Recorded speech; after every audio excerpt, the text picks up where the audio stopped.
নমস্কার বন্ধুরা, আজ তোমাদের সাথে এই সুন্দর লুকটা আমি শেয়ার করব। এটা আমি ভেবেছিলাম আমার বান্ধবীর বিয়েতে করব, কিন্তু করে উঠতে পারিনি। তো সেটা আমি পরে রিক্রিয়েট করি। তো চলো শুরু করা যাক।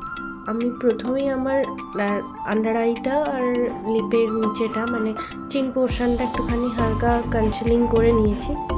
চিন এসেছিলো বলে ট্যান থাকে, তো সেই জন্য ওটাকে ব্লেন্ড করে নিলাম হালকা করে, যাতে ওই আনইভেন টোনটা এক্স্যাক্ট হয়ে যায়, প্রপার হয়ে যায়। তারপর আমি ইউজ করছি ফাউন্ডেশনটা ডট ডট করে দিয়েছি, যাতে কি পুরো ফেসে আমার কভার হয়ে যায় খুব অল্প পরিমাণে। কেন সবসময় ওয়েডিং গেস্ট মেকআপে তো বেশি প্রোডাক্ট ইউজ করার কোনো মানে হয় না, যাদের স্কিন মোটামুটি ভালো থাকে, খুব একটা প্যাচিনেস থাকে না। তো সেক্ষেত্রে আমি খুব অল্প পরিমাণেই ফাউন্ডেশনটা ইউজ করেছিলাম এবং ওটাকে বিউটি ব্লেন্ডারের সাথে ব্লেন্ড করে নিয়েছি। তারপর আমি ইউজ করছি একটা কনসিলারটা জাস্ট হাইলাইট পোর্শনে দিয়েছি, যাতে গিয়ে ফেসটা একটু এনহ্যান্স হয়, শেপটা খুব ভালো আসে। তাই জন্যে এখানে আমি একটা পিএসসির কনসিলার ব্যবহার করছি, একটু লাইট টোনের।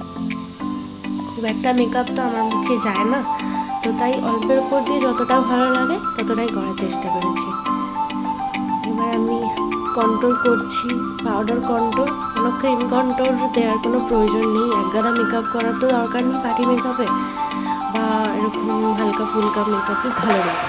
সেক্ষেত্রে আমি কন্ট্রোল করে নিচ্ছি, কন্ট্রোল এরিয়ায় নোজ, চিন কম্প্যাক্ট পাউডার দিলাম, দিয়ে সেট করে নিলাম।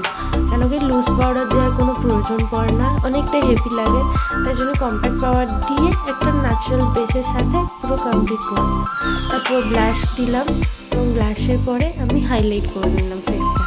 এবার আমি করছি আই মেকআপে কিচ্ছু করে নিই, আইব্রোটা ভালো করে সেট করে, কেন আমার আইব্রোটা খুব পাতলা, তো তাই জন্য আইব্রোটা ভালো করে সেট করে হালকা একটা আই মেকআপ, হালকা পিঙ্কিশ অ্যান্ড ব্রাউন শিমারির সাথে আমি আই মেকআপটা কমপ্লিট করেছি। খুব ভালো করে পিঙ্ক আর গ্লিটারি শিমারি দিয়ে আই মেকআপটা কমপ্লিট করে আমি কাজল দিয়ে লুকসটা কমপ্লিট করেছি। তোমরা দেখতে থাকো কেমন লাগছে আমার ট্রান্সফরমেশনটা মেকআপের, কেমন লাগছে আমাকে অবশ্যই কমেন্টে জানিও। আর যদি এরকম কোনো ছোটো হালকা ফুলকা মেকআপ দেখতে চাও তাহলে অবশ্যই জানিও।